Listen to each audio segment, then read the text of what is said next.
नमस्कार दोस्तों, हाल ही में चीन ने जनसंख्या नियंत्रण के लिए स्थापित 2 चाइल्ड पॉलिसी जो है इसमें थोड़ा सा ढील दिया है और अब बोला है कि जो विवाहित जोड़ा रहेगा वो 3 गो बच्चा पैदा कर सकता है। तो इसका जरूरत क्यों पड़ा 3 चाइल्ड पॉलिसी का और भारत में किस टाइप का पॉलिसी होना चाहिए इसको भी हम लोग समझते हैं। ठीक है, तो सबसे पहले तो आप लोगों को ये याद रखना पड़ेगा कि जो 3 चाइल्ड पॉलिसी का घोषणा किया है ना, साथ साथ में और एक घोषणा किया है। क्या घोषणा किया है कि अब जो चीन में रिटायरमेंट का जो एज होगा प्रत्येक साल कुछ ना कुछ महीना करके बढ़ाया जाएगा। मतलब पिछले 4 दशक से जो है रिटायरमेंट का जो एज था ना, तो वो आपका पुरुषों के लिए 60 साल था और महिलाओं के लिए 55 साल था। तो अब बोला गया है कि प्रत्येक साल कुछ ना कुछ महीना करके बढ़ाया जाएगा।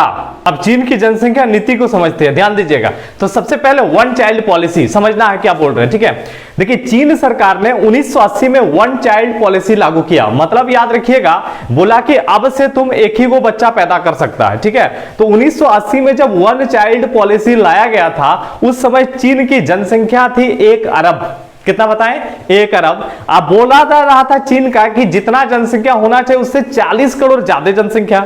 अब इतना ज्यादा यदि जनसंख्या होगा तो आर्थिक विकास में बाधा उत्पन्न होगा, डेवलपमेंट में बाधा उत्पन्न होगा। बात समझ में आ रहा है क्या बोल रहे हैं? इसके अलावा खाद्य और जल संबंधी जो समस्या आता है याद रखिएगा वो और ज्यादा बढ़ेगा। मतलब 1 चाइल्ड पॉलिसी यदि लागू हो जाता है तो इन सब चीजों से निपटने में हमको सहायता मिलेगा, ध्यान दीजिएगा। लेकिन जो ये 1 चाइल्ड पॉलिसी था इसको चीन ने बल जबरन लागू करवाया। मतलब जबरदस्ती गर्भपात कराया जा रहा था, जबरदस्ती नसबंदी कर दे जा रहा था, पकड़ पकड़ के नसबंदी करा दिया जा रहा था। इसके लिए काफी इसका आलोचना भी किया गया, काफी आलोचना किया गया। मानव अधिकार आयोग ने भी याद रखिएगा इसका आलोचना किया था, ध्यान दीजिएगा।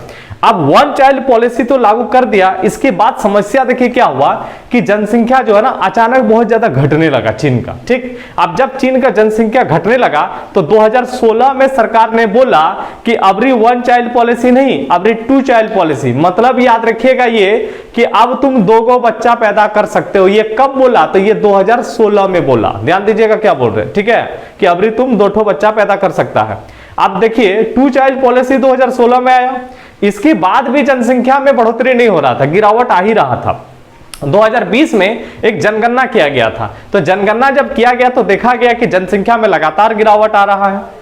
अब याद रखिएगा सरकार ने बोला कि जो 2 चाइल्ड पॉलिसी है ना इसमें थोड़ा सा हम ढील देते हैं।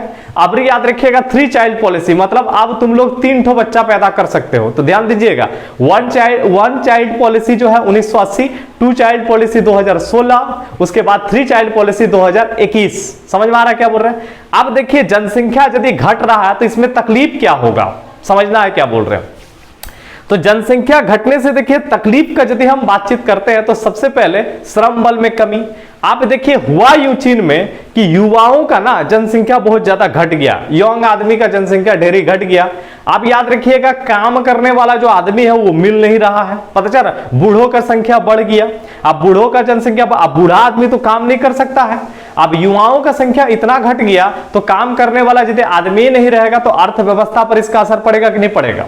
बात समझ में आ रहा? तो आप देखिए दूसरा चीज क्या हुआ कि बूढ़ों की संख्या बढ़ने लगा। तो बूढ़ों की संख्या जब बढ़ने लगा तो याद रखिएगा उसका स्वास्थ्य का आपको देखभाल करना है। ठीक है, उसका देखभाल करना है। तो ऐसे में याद रखिएगा आर्थिक बोझ पड़ेगा कि नहीं पड़ेगा? अब बूढ़ा आदमी काम तो कर नहीं सकता है, तो इस तरह का समस्या उत्पन्न होने लगा। इसीलिए 3 चाइल्ड पॉलिसी जो है इसको लाना पड़ा। दोस्तों यदि हम लोग भारत का बातचीत करते हैं तो भारत को यह सीख लेना चाहिए कि चीन ने जो जबरदस्ती बलजबरन जो लागू किया था ना, उस तरह का कोई चीज यहां पे नहीं होना चाहिए। यहां पे सबसे इंपॉर्टेंट क्या होना चाहिए कि महिला सशक्तिकरण, मतलब महिलाओं को प्रजनन संबंधी मामले में निर्णय लेने का अधिकार होना चाहिए। शिक्षा हो गया, आर्थिक हो गया और स्वास्थ्य के क्षेत्र में महिलाओं को आगे बढ़ाना चाहिए। इससे क्या होगा कि जनसंख्या में नियंत्रण हो सकता है। बाकी दोस्तों आप लोग इसके बारे में क्या सोचते हैं कमेंट करके जरूर बताइएगा। तो ये छोटा सा टॉपिक यदि आप लोगों को अच्छा लगा होगा तो वीडियो को लाइक शेयर वगैरह जरूर कर दीजिएगा। और यदि आप हमारे चैनल में नए हैं तो चैनल को सब्सक्राइब जरूर कर लीजिएगा। मिलते हैं दोस्तों नेक्स्ट वीडियो में। जय हिंद।